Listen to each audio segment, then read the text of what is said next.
Hello student, मैं मित्तर दीदी आज आप लोगों को थर्ड वीडियो भेज रही हूँ।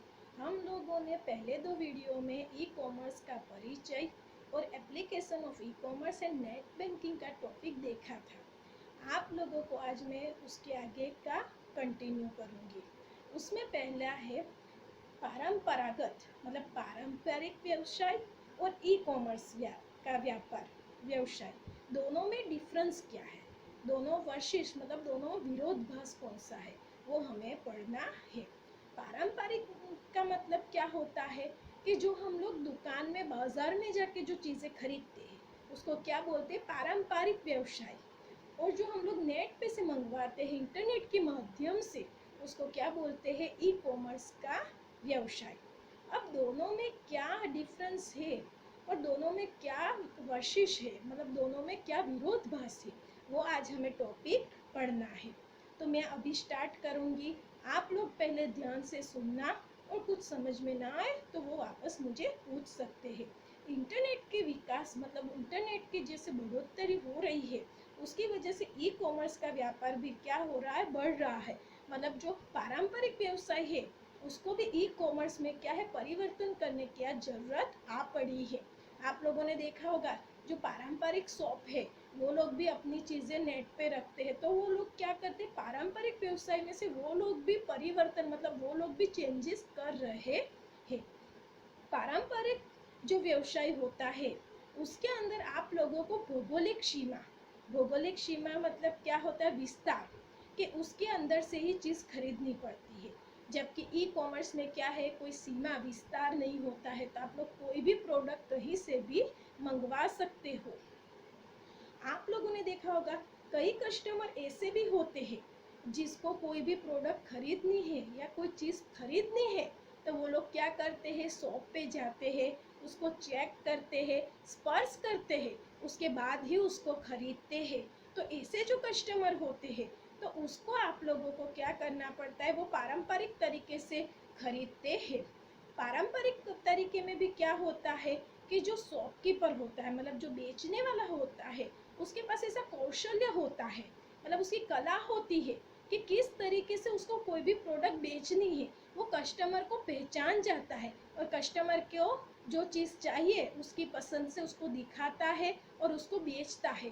तो वो जो कला होती है वो पारंपरिक के अंदर ही देखी जाती है।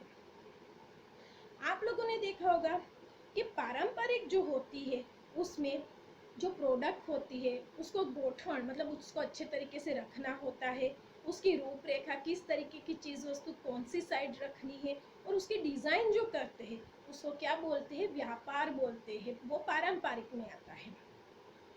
फिर देखो आप लोगों को यहाँ पे पारंपरिक जो व्यापार होता है मतलब पुरानी रीत का हमारा जो व्यापार, उसकी लाक्षणिकता दी गई है। लाक्षणिकता के पॉइंट में भी आप लोगों को बताऊंगी। निश्चित समय में आप लोगों को क्या करना होता है, उसके अंदर व्यापार मतलब कोई भी चीज़ खरीदनी हो तो समय मर्यादा के अंदर क्या करनी पड़ती है, खरीदनी पड़ती है। अगर कोई शॉप का टाइम 9 बजे से मतलब 9 बजे से रात को 8 बजे का होता है तो वो आप टाइम लिमिट के अंदर आप लोगों को वो चीज़ खरीदने के लिए जाना पड़ता है। सेकंड है, कोई भी हमारे जो प्रतिस्पर्धी होते हैं उसके साथ हमें हमारी माहिती मतलब हमारी कोई सूचना है या कोई भी चीज़ हमें बांटनी नहीं होती है। मतलब कोई प्रोडक्ट है तो उसके बारे में हमें किसी को कोई बताने की ज़रूरत नहीं पड़ती है। तीसरा पॉइंट है, बिक्री के जो अधिकारी मतलब जो ऑफिसर्स होते हैं, उसके जो मैनेजमेंट करते हैं, उसका जो मैनेजर होता है सेल्स का, वो सब की हमें निमणूक मतलब वो सब एम्प्लॉय हमें लेने पड़ते हैं, किसमें, पारंपरिक तरीके में। फोर्थ है रेंट। आप लोगों को पता होगा कोई शॉप जो होती है वो रेंट पे होती है, तो हमें क्या करना पड़ता है, उसका रेंट करना पड़ता है। उसकी जो प्रोडक्ट होती है उसकी खरीदी करते हैं हम लोग, तो उसमें इन्वेस्टमेंट होता है। उसके बाद इन्वेंटरी चेक करनी पड़ती है और जो हम प्रोडक्ट है तो उसको रखने की व्यवस्था भी हमें करनी पड़ती है। तो ये सब किस में आता है, पारंपरिक तरीके में आता है। फिर नेक्स्ट है ई कॉमर्स की लाक्षणिकता। ई कॉमर्स की कौन कौन सी लाक्षणिकता है वो अभी हमने देखनी है, उससे विरुद्ध होगी। उससे क्या होगी, थोड़ी विरोध हुई। फर्स्ट देखो, उसमें कोई भी जो प्रोडक्ट होता है उसकी एडवर्टाइजमेंट जो होती है वो कैसे होती है, इलेक्ट्रॉनिक तरीके से होती है। कैसे होती है, मोबाइल से या कंप्यूटर में होती है। उसकी जो प्रोडक्ट होती है उसकी सूची, मतलब उसका जो लिस्ट होता है, कैटेलॉग होता है, वो क्या करते हैं, तुरंत ही कस्टमर को भेज सकते हैं। उसमें जो पेमेंट होता है वो ई पेमेंट होता है, और वो आप लोगों को उसमें कैश ऑन डिलीवरी का भी ऑप्शन मिल जाता है। मतलब जब कोई चीज़ मिलती है, हमारे घर पे आती है, तब हम उसमें पेमेंट कर सकते हैं। उसके बाद है फोर्थ नंबर, ग्राहक को थोड़े दिनों में, मतलब हम जब प्रोडक्ट मंगवाते हैं तो हमें 5 या 6 दिन का वो लोग टाइम लिमिट देते हैं, उसके अंदर वो हमें घर पे प्रोडक्ट भिजवा देते हैं। जो ट्रांजैक्शन होता है, नेक्स्ट पॉइंट है, जो ट्रांजैक्शन होता है उसका खर्च जो होता है वो कम हो जाता है। काम कैसे हो जाता है, क्योंकि जो ऑनलाइन चीज़ें जो हम मंगवाते हैं उसकी प्रोडक्ट की प्राइस क्या होती है, थोड़ी कम होती है, और आने जाने का हमारी लागत वो सब क्या हो जाती है, कम हो जाती है। उसके बाद क्या है, लास्ट समय, जो पूरा जो ट्रांजैक्शन होता है उसमें समय की क्या होती है, बचत होती है, क्योंकि हम घर पे बैठ के 5 या 10 मिनट में भी हम हमारी कोई भी चीज़ों को मंगवा सकते हैं। तो ये क्या था हमारा पारंपरिक वर्सेस ई कॉमर्स। क्या था, पारंपरिक वर्सेस ई कॉमर्स। अभी नेक्स्ट टॉपिक है भारत में ई कॉमर्स, मतलब इंडिया के अंदर ई कॉमर्स कैसे चल रहा है उसके बारे में। अभी इंटरनेट का क्या है, इंटरनेट ज़्यादा यूज़ हो रहा है, उसकी वजह से ई कॉमर्स में भी क्या हो रही, बढ़ोतरी हो रही। सभी संस्थाएं भी अपनी जो प्रोडक्ट होती है, कोई भी चीज़ जो होती है वो ऑनलाइन क्या करते हैं, बेचते हैं। अभी भारत में भी, मतलब हमारे इंडिया में भी ऑनलाइन शॉपिंग क्या हो गई है, ज़्यादा हो रही है। आप लोगों को पता है, अगर कोई पुरानी बुक भी आप लोगों को किताब खरीदनी हो तो एक बटन पे क्लिक करके आप लोग वो चीज़ मंगवा सकते हैं। फिर भारत के अंदर, इंडिया के अंदर किस वजह से ये सब चीज़ों की ई कॉमर्स की बढ़ोतरी हुई, तो उसके आप लोगों को पॉइंट दिए, उसके परिबल, मतलब उसके पॉइंट दिए, किस वजह से आज ई कॉमर्स इतना बढ़ रहा है इंडिया में, तो उसके बारे में पॉइंट दिए गए हैं। फर्स्ट है इंटरनेट। इंटरनेट आज सबके वहाँ आ जा रहा है, ब्रॉडबैंड कनेक्शन होते हैं, थर्ड जनरेशन फोर्थ जनरेशन के मोबाइल आज आ रहे हैं, लैपटॉप, स्मार्टफोन, टैबलेट, ये सब का उपयोग ज़्यादा हो रहा है। इसके लिए ई कॉमर्स का भी क्या है, उपयोग ज़्यादा हो रहा है।